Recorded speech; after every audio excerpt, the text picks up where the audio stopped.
Bonsoir à tous. Je vais vous raconter comment j'ai rencontré le Seigneur. Moi, j'étais une fille qui a toujours connu les choses de Dieu. Pas par mes parents, parce que mes parents, ils n'étaient pas chrétiens, mais par la famille de mon père. Mes tantes, ils étaient chrétiennes et j'allais toujours aux réunions avec eux. Et ça me plaisait, donc je venais tout le temps. Et moi, je croyais qu'être chrétienne, c'était venir et s'asseoir dans une réunion et puis écouter. Le pasteur disait, il faut prier le soir et il faut prier le matin. Alors moi, je me mettais chez moi dans ma chambre et je priais le soir et je priais le matin. Et moi, je ne priais pas pour moi, je priais toujours pour mes parents. Parce que je voyais le foyer de mes parents comme toute une jeune fille et on voit quand les parents se disputent. Et puis moi, je voulais que le Seigneur il bénisse le foyer de mes parents. Et puis moi, je ne savais pas qu'il fallait donner mon cœur à Dieu, qu'il fallait lui prier pour moi. Et puis j'ai suivi un temps comme ça, j'étais petite, en vrai, mais le Seigneur connaît toutes choses. Et puis j'ai suivi un temps comme ça et un jour, j'avais 19 ans. Et je venais aux réunions toujours parce que ça me plaisait. Et un jour, je suis venue chez une sœur et elle me parle du Seigneur et elle me dit je te vois toute petite venir aux réunions et tu n'es pas convertie encore. J'ai dit non parce que moi, je n'ai jamais senti la présence du Seigneur. Et elle me dit mais est-ce que tu pries toi pour ressentir la présence du Seigneur? Je dis non. Moi, je prie toujours pour mes parents. Elle dit, Marina, c'est pas comme ça. Il faut que tu pries pour toi, il faut que tu lui donnes ta vie au Seigneur. Et puis, dès que j'ai été convaincue de ça, alors je l'ai fait avec elle. Je me suis mis et j'ai prié. Et j'ai donné ma vie au Seigneur, j'ai donné tout mon cœur, tout ce que j'avais. Et ce jour-là, c'était pas comme les autres jours dans ma chambre. J'avais senti une présence, une chaleur en moi. Et puis, je rentre chez moi, chez ma mère, je dis, oh man, ça y est, je suis chrétienne. Elle me dit, comment ça? Je dis ben si, j'ai prié là-bas avec la sœur et j'ai ressenti la présence de Dieu. Elle dit, non, je veux pas, t'es jeune, je veux pas que tu sois chrétienne. Elle dit, je veux pas que tu t'habilles comme les vieilles, tout ça. Je dis, ouais, moi je veux. Et puis comme j'étais encore jeune fille, donc j'écoutais mon père et ma mère. Mon père n'était pas contre, c'était plus ma mère. Et puis donc j'écoutais mon père et ma mère et puis j'ai suivi un temps comme ça, mais là quand je priais et que je lisais, je comprenais des choses. Et quand je venais aux réunions, je sentais la présence du Seigneur, je ne venais pas comme les autres jours. Je ressentais vraiment que le Seigneur il était là avec moi. J'ai dit, tu vois Seigneur, toi tu connais toutes choses. Tu vois que des fois je peux venir à la réunion et des fois je ne peux pas. Mais toi quand moi je suis toute seule dans ma chambre et que je prie, moi je sais que tu es avec moi Seigneur. Je le crois et je sais que tu as des grands projets pour moi. Je dis, je te laisse faire dans ma vie. Et puis j'ai suivi comme ça, et puis un peu de temps après, le Seigneur a fait que je puisse être avec un garçon, et ce garçon, il était chrétien. Et puis j'ai suivi un temps comme ça, et on voulait faire un mariage chrétien, mais ma famille ne voulait pas. Et je disais, Seigneur, c'est compliqué, j'ai ma famille, elle ne veut pas, et lui, il ne voulait pas moitié païen et moitié chrétien, il voulait pas, lui. Il ne savait pas comment le dire à mon père. Et moi j'étais gênée, alors j'ai dit au pas, il ne veut pas lui faire moitié chrétien et moitié païen, il ne veut pas parce que c'est un chrétien ou pas. Et puis du coup, j'ai pas fait de mariage, je me suis mis comme ça avec lui, voilà. Mais Dieu connaissait toutes choses, parce qu'après, dès que je me suis mariée, j'ai pu me baptiser. J'ai eu un foyer chrétien, j'ai eu un petit garçon qui s'élève dans les choses de Dieu. Et puis quand j'ai eu mon petit garçon, ma prière que je faisais de jeûne, il l'a accompli le Seigneur. Parce qu'il m'a donné, maintenant, le foyer de mon père, il est chrétien. Et le foyer de mon frère aussi était venu au Seigneur et il s'était baptisé. Aujourd'hui, ils sont rétrogrades, mais je le crois de tout mon cœur qu'ils vont revenir. Que Dieu soit béni. Je voudrais vous raconter une petite expérience que j'ai faite il y a quelques jours. Je l'avais sur mon cœur et je me suis dit, s'il m'appelle, je le dirai parce que je pense que ça vient de Dieu. Il y a quelques temps, j'étais parti à Antibes et il y avait une fête avec des manèges. J'avais amené mon petit là-bas. Et quand je suis entré sur la fête, je voyais mon petit, les enfants, ils voyaient tout ça, ils étaient contents, ils étaient joyeux. Et en marchant sur la fête, j'arrive sur un endroit, il y avait quand même un petit stand. C'était des chrétiens et ils offraient des Bibles. Et quand j'ai vu ces frères, j'étais vraiment dans la joie, vraiment joyeux de voir ces frères vaillants.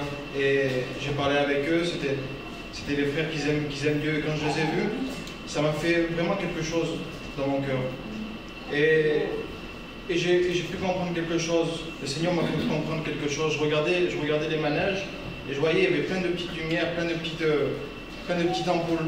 Et les gens étaient éblouis par ces ampoules. Et quand on regardait bien, il y en avait plein qui s'étaient éteints, plein qui buggaient un peu, plein qui marchaient pas très bien. Et les gens étaient aveuglés par ces lumières-là. Et là, il y avait la véritable lumière, la lumière du monde, et beaucoup passaient à côté.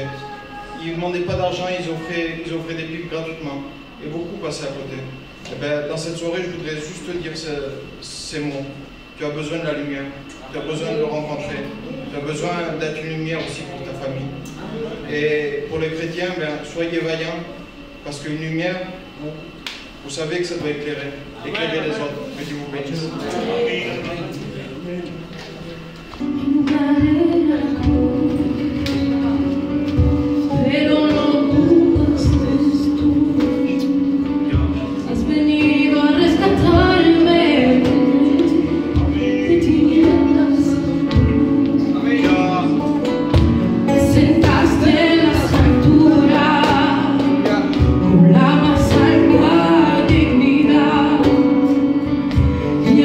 Cambio tu mi llamaste,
Gloire à Dieu. J'ai pris une gifle ce soir. J'ai été béni déjà. Ça fait du bien. On a besoin aussi, les serviteurs, d'être bénis. Alors les cantiques m'ont béni. J'étais porté, j'avais pris pied sur terre. J'étais heureux, j'étais bien. Je voudrais que mon petit frère, qui est là-bas, le fils à José, puisse prier pour nous tous. J'ai à cœur que ce soit lui qui le fasse, c'est bien. Voilà, tout d'abord, merci aux frères serviteurs, responsables de l'église, qui m'ont invité. Ça me fait un grand plaisir. J'ai déjà prêché ici il y a longtemps. Et là, je suis vraiment content de revenir. Et je vois que l'église est bénie, mais le Seigneur nous donne un message. Et je connais déjà mon message, bien sûr, parce que je l'ai médité. Et Dieu me donne un message, je me dis, mais Seigneur, c'est pas possible, c'est pas pour eux. Mais si Dieu me donne ce message, c'est que c'est pour vous. C'est peut-être pour tout le monde, ou peut-être pour certains d'entre vous. Et Dieu parle, et Dieu sait ce qu'il fait. Alors il faut le laisser faire. Il faut arrêter d'avoir des pensées humaines. Là, j'avais des pensées humaines, c'est pas possible, regardez ce que c'est. Mais non, il faut se taire, c'est Dieu qui décide. C'est Dieu qui fait. Que Dieu soit béni, que Dieu vous bénisse. Nous vivons des temps difficiles aujourd'hui. Nous vivons une époque particulière. Il est temps de se rassembler. C'est pas mon message, c'est ce que j'ai dans le cœur. Il est temps de se rassembler. Il est temps de se réunir. Il est temps d'arrêter de, quelque part au fond de nos cœurs, de faire des différences. Les noirs ne sont pas plus grands que les blancs, les jaunes ne sont pas plus forts que les gris. Je ne sais pas comment dire ce que je veux dire. Le gitan n'est pas plus fort que le mandouche n'est pas plus fort que le gitan. Le sédentaire aussi a de la valeur. Et tout le monde a de la valeur. Nous voyons les frères qui ne sont pas de notre peuple, mais taisons-nous. Laissons-les, ils travaillent pour Dieu. Taisons-nous. Ne jugeons pas les autres parce qu'ils sont différents de nous. Il vient un temps aujourd'hui où il nous faut nous rassembler. Il faut se serrer les coudes. Il faut prier pour les uns pour les autres. Il faut s'aimer les uns les autres. Et il a raison d'avoir cité ce qu'il a dit tout à l'heure. Si vous dites que vous aimez Dieu que vous ne voyez pas, il faut d'abord aimer celui qui est à côté de vous, que vous voyez.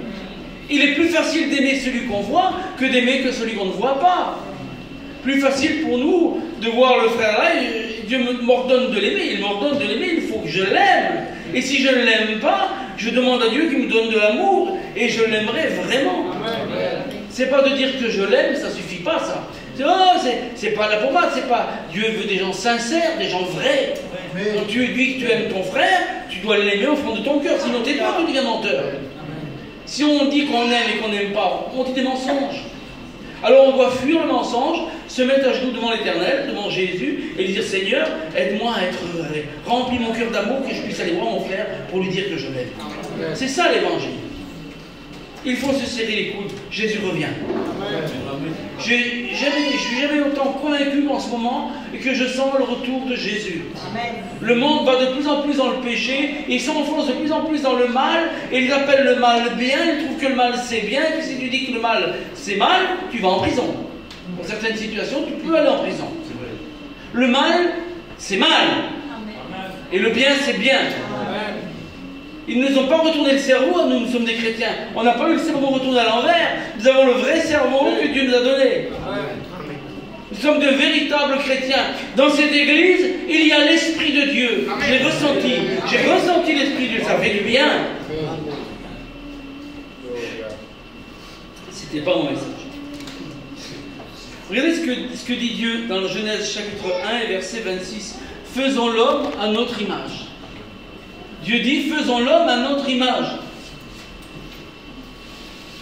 C'est pas qu'apparence, hein, c'est pas que physique. Hein. C'est surtout dans la pensée, dans la mentalité, dans le comportement. Jésus n'est pas un rigolo, pardon Seigneur, mais Jésus n'est pas un rigolo, lui. Il n'a pas lâché l'affaire. Il n'a pas lâché le morceau, le Seigneur. Être à l'image de Dieu, c'est être quelqu'un de conquérant. Nous sommes des conquérants pour Dieu. Être à l'image de Dieu, c'est aller jusqu'au bout. Christ a été jusqu'au bout.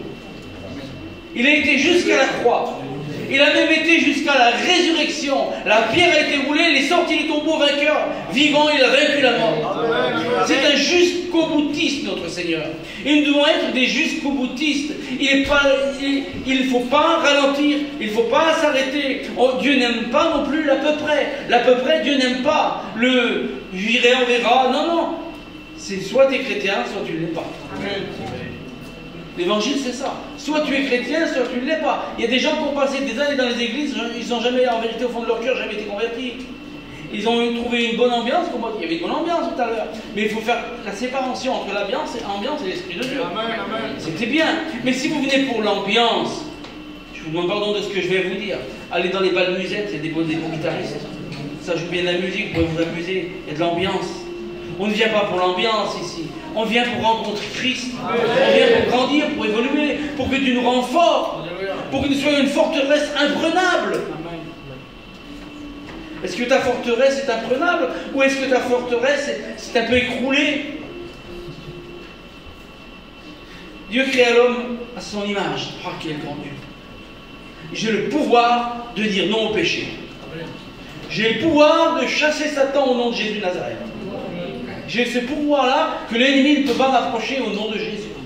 Quel grand pouvoir! Le monde ne l'a pas. Le monde, excusez-moi de ce que je vais vous dire, le monde embrasse le mal. Ils aiment, ils se régalent. Ils ont pour ami le diable. Et nous, on a pour ami Jésus. Amen. Le grand Seigneur. Amen.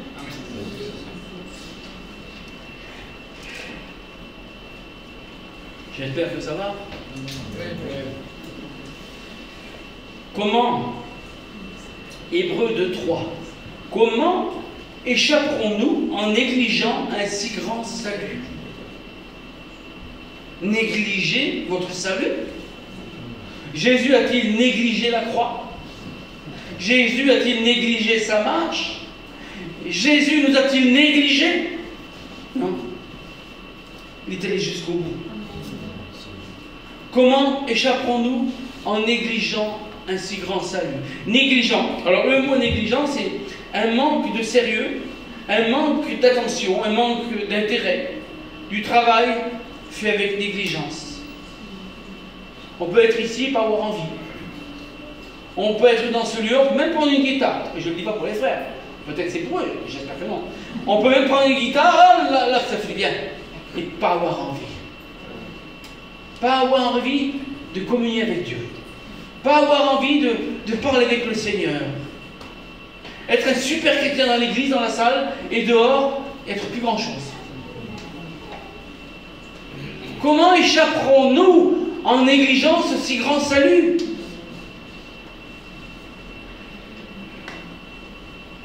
Le manque de sérieux n'est pas une option dans l'église. Comprenez-vous? Le manque d'attention, le manque de sérieux n'est pas une option. Ce n'est pas quelque chose que vous devez vivre et que vous devez choisir. Vous devez être comme le Seigneur, aller jusqu'au bout. Amen. Dieu crée l'homme à son image. L'homme est un combattant, comme son Dieu. Amen. Pour ça que Jésus dit, je ne vous laisserai pas orphelin. Je ne vous laisserai pas orphelin. Je vous enverrai le Saint-Esprit. Il vous conduira dans toute la vérité. Amen. Le Saint-Esprit est avec nous. Amen. Vous croyez être seul à vivre avec Dieu? Le Saint-Esprit vous conduit. Le Saint-Esprit vous interdit. Le Saint-Esprit, si vous êtes en communion avec Dieu, vous dit, ne fais pas ça. Oui, fais ça, c'est bien ça. Amen. Mais ne fais pas ça. Ceux qui ne sont pas repris, c'est qu'ils ne marchent pas avec le Saint-Esprit. Ceux qui ne sont pas repris dans leur cœur, ils sont en plus grand danger. Je préfère avoir quelqu'un en face de moi qui me combat mes idées que quelqu'un de nonchalant et qui s'en fout. Oui, c'est bien pour toi, tant mieux. C'est bien pour toi. Et le c'est bien pour toi, celui-là est en beaucoup plus grand danger que celui qui est rebelle. Le rebelle est virulent et on peut discuter avec lui. Et celui qui te dit c'est bien pour toi, et puis il s'assoit dans la chaise, il attend. Il est en grand danger. Il n'y a même plus de dialogue. Il est éteint. On ne peut pas être éteint.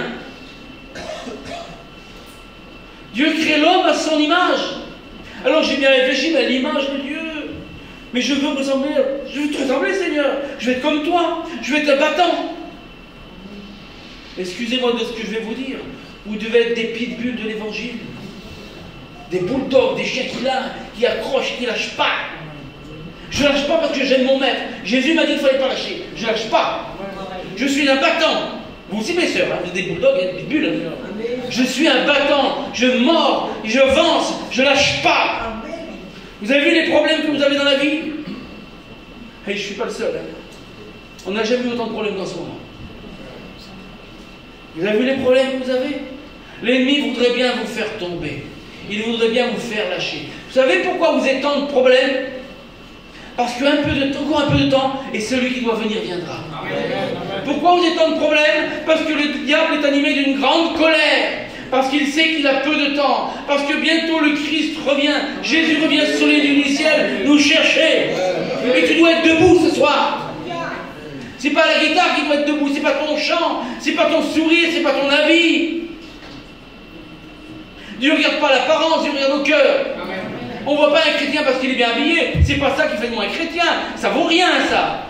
Ce qui fait de vous un chrétien, c'est que Jésus vit en vous, c'est que le Saint-Esprit vous anime, c'est parce que vous rayonnez. Dieu veut que nous rayonnons. Vous avez vu dans le livre de la Genèse, regardez ce qu'il écrit là. Je vais le trouver là. Je suis tellement lancé que je vais le trouver. Voilà. Dieu dit que la lumière soit. Voilà. Et la lumière fut. Dieu ordonne dans ton cœur qu'il y ait la lumière ce soir. Dieu dit que la lumière soit. Dieu veut que la lumière soit. Tu ne peux pas rester vivre dans les ténèbres ou dans l'obscurité. Il faut que Dieu t'éclaire et que tu vois ta vie comment elle est. Le premier pas ce soir à faire, c'est de rentrer en soi-même, examiner sa vie, voir comment qu'on est, et arrêter de se mentir à soi-même. Arrêtez de se mentir, arrêtez de faire de l'autosuggestion. Vous savez, il y a ceux qui sont convaincus parce qu'ils sont sauvés, et il y a ceux qui font de l'autosuggestion. Et moi je ne peux rien pour vous, c'est à vous de rentrer à l'intérieur.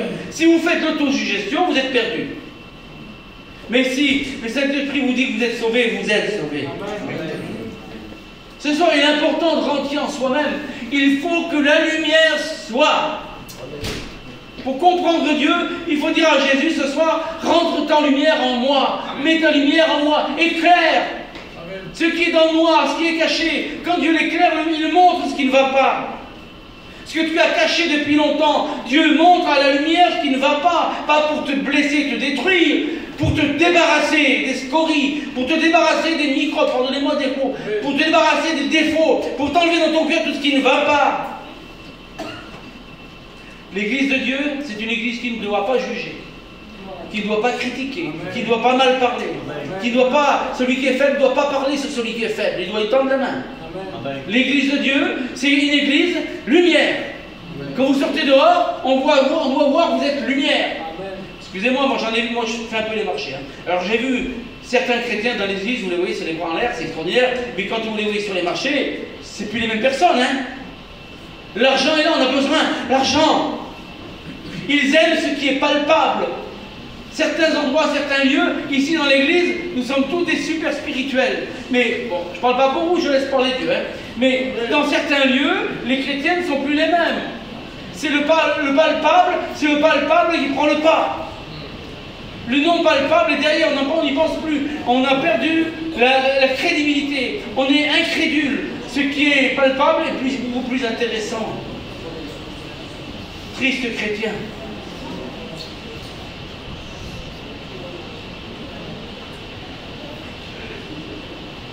La Bible dit, vous négligez justice et amour. Vous négligez justice et amour de Dieu, dans Luc 11, 42. Vous négligez justice et amour de Dieu. Là, il s'adressait à des pharisiens. Des hommes de loi, des hommes de la lettre, ils connaissaient les choses mieux que nous. Extraordinaires, ils étaient formidables en apparence. Mais le cœur était sec, il n'y avait rien dedans. On ne peut pas négliger la justice de Dieu et son amour. De toute façon, la justice fusionne avec l'amour. Il n'y a pas d'amour sans justice. Et il n'y a pas de justice sans amour. Dieu est un Dieu juste. Dieu vous frappera parce qu'il vous aime. Dieu vous trappera. Déjà ce soir, c'est comme à l'école. Vous savez, moi, je n'avais pas à l'école quand j'étais petit. Moi, je ne voulais pas ça. Vous voyez? Mais là, les chrétiens, ils ne veulent pas. Ils ne veulent pas, les chrétiens. Ça fait mal au doigt, ça. C'est ce que Dieu fait ce soir. Parce qu'il connaît ton cœur, il connaît ta vie, il sait où tu en es.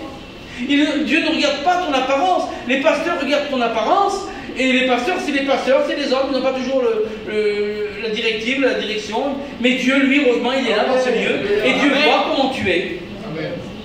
Alors ce n'est pas une prédication de jugement, c'est une prédication de salut. La négligence te détruit. Celui qui néglige l'œuvre de Dieu se détruit. Il est temps d'arrêter de négliger. Vous êtes l'armée de l'Éternel. Vous êtes l'armée de Dieu. Dieu ne vous a pas sauvé pour rester assis ou pour négliger les choses. Nous avons tous un devoir à remplir. Nous avons tous un plan avec Dieu. Tout le monde ne sera pas pasteur, tout le monde ne sera pas diacre, mais on est tous appelés à travailler pour Dieu. Amen. Mes sœurs, vous avez un plan. Dieu a un plan avec vous.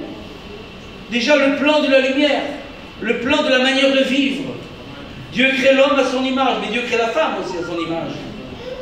Dans vos pensées, dans vos manières de réfléchir. Oubliez, celui qui a de l'argent c'est bien, mais oubliez les biens matériels ce soir et passez au bien spirituel. Vous avez ce que vous avez, mais Dieu a fait le riche, Dieu a fait le pauvre. Ne vous inquiétez pas pour tout ça. Passons aux choses utiles ce soir. Passons aux choses spirituelles. Enrichissons-nous des choses qui viennent d'en haut. Les choses de la terre n'apportent rien. Enrichissons-nous de ce que Dieu veut nous donner ce soir. Vous croyez que Dieu a fini de bénir? Vous croyez que Jésus arrête de bénir? Maintenant, ça y est, nous vivons le temps de grâce. Mais dans la grâce, nous devons demander à Dieu de nous bénir pour le servir. Amen. Enrichis-moi, Seigneur, de ta parole. Enrichis-moi, Seigneur, de ton esprit. Enrichis-moi, Seigneur, de ta force. Je veux être créé. Je veux être à ton image, Seigneur. Enrichis-moi, donne-moi les forces de dire non à ce monde.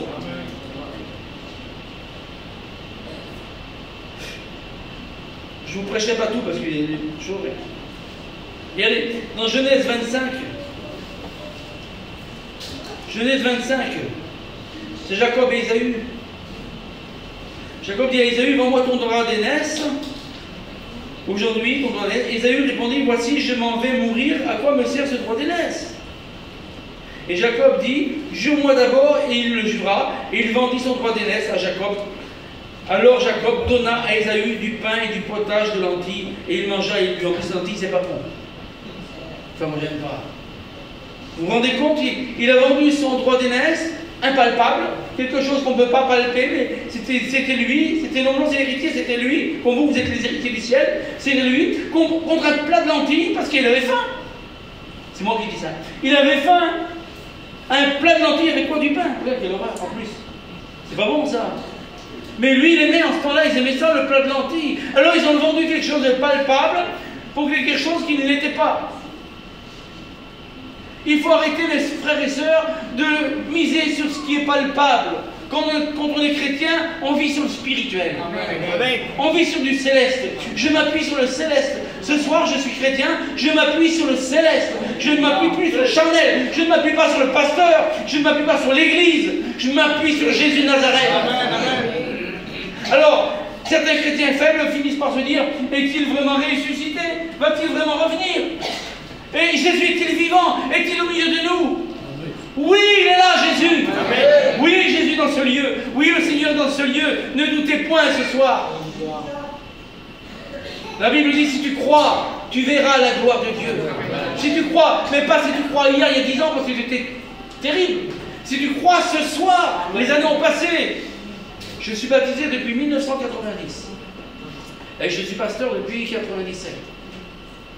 Je crois toujours. Les années ont passé, j'ai 60 ans, le temps a passé, mais le feu est toujours là. Pourquoi? Parce que je l'entretiens. Parce que je parle à Jésus, parce que Jésus est là. C'est le feu du ciel, Seigneur, que nous voulons pour vivre avec toi. Seigneur, nous voulons ce feu qui descend du ciel. Remplis mon cœur de feu, Seigneur. Remplis ma vie. Les tièdes, oh les tièdes, il y a des tièdes ce soir. Les tièdes, réveillez-vous. Dites à Jésus, remplis-moi. Vous voulez être sauvé? Dites à Jésus, remplis-moi, Seigneur. Donne-moi, Seigneur. Donne-moi, Seigneur. Remplis-moi. J'ai besoin de toi. Vous savez ce qu'il attend, le Seigneur? De vous battre, de vous taper? Non. Il attend que vous lui demandiez parce qu'il vous aime, il veut vous bénir. Amen. Il attend que vous lui demandiez. Seigneur, je suis tiède, je suis froid, je ne sens plus rien, Seigneur. Je suis là parce qu'il faut l'être. Et les chrétiens, ils sont là parce que... Et les chrétiens viennent dans les églises parce qu'ils ont peur d'être perdus. Mais c'est pas comme ça. Je viens dans l'église, je me réjouis parce que je suis sauvé. Amen. Si tu restes dans la chaise et que tu as peur d'être perdu, tu vas l'être. Réveillez-vous. Réveillez-vous ce soir, réagissez ce soir. Jésus vous aime, il veut vous bénir. Réagissez. Ne restez pas comme ça. Regardez, je crois que c'est Pierre, acte 3,6, Pierre, je n'ai ni argent ni or, mais ce que j'ai, je te le donne. Pas de pognon, hein, pas de sous, pas d'argent, pas d'or. Il n'a rien, pas une thune, comme moi, pas un sou, rien dans les poches. Je n'ai ni argent ni or, mais ce que j'ai, je te le donne. Il avait quelque chose, la puissance de Dieu était en lui. Il avait une force extraordinaire. Au nom de Jésus, lève-toi et marche, il lui dit. Les rétrogrades, on ne va pas vous donner du pognon ce soir, mais au nom de Jésus, levez-vous et marchez. Jésus dit ça ce soir. Il dit lève-toi et marche. Il n'y a pas d'or dans cette église, il n'y a pas d'argent. On n'a pas, excusez-moi du mot, on n'a pas de pognon pour vous ce soir. Mais j'ai Jésus de Nazareth. J'ai Jésus de Nazareth. Il est vivant. Ça fait pas mal d'années. Avant, j'avais 27 ans. Jusqu'à l'âge de 27 ans, j'ai toujours dit que ça n'existait pas. Mais le Saint-Esprit est descendu et Dieu m'a convaincu. Ce n'est pas un homme qui m'a convaincu. Jésus est vivant, il existe. Je n'ai ni argent ni or, mais ce que j'ai pour toi ce soir, c'est Jésus. Lève-toi et marche. Je ne vais pas prêcher plus longtemps, je vais arrêter. On va courber les fronts et baisser les têtes. On va demander à Jésus. Ce qu'il faisait hier, Jésus, il le fait ce soir. Ce qu'il faisait avant, Jésus, il le fait aujourd'hui. Il est le même, hier, aujourd'hui, éternellement. Il peut te changer. Alors, soit tu veux rester comme tu es, soit tu acceptes de changer. Et si tu acceptes de changer, Jésus va te bénir. Je n'ai ni argent ni or, mais j'ai Jésus ce soir. Pendant qu'on couvre les fronts, on baisse les têtes. Y a-t-il une personne? Y a-t-il une personne ce soir, au milieu de nous, qui a besoin de changer, qui a envie d'être béni? Lève-toi et je vais prier pour toi. Alléluia. Il faut être courageux pour faire ça ce soir. Il faut être un homme de Dieu. Il faut être une femme de Dieu. Y a-t-il d'autres personnes ce soir qui sont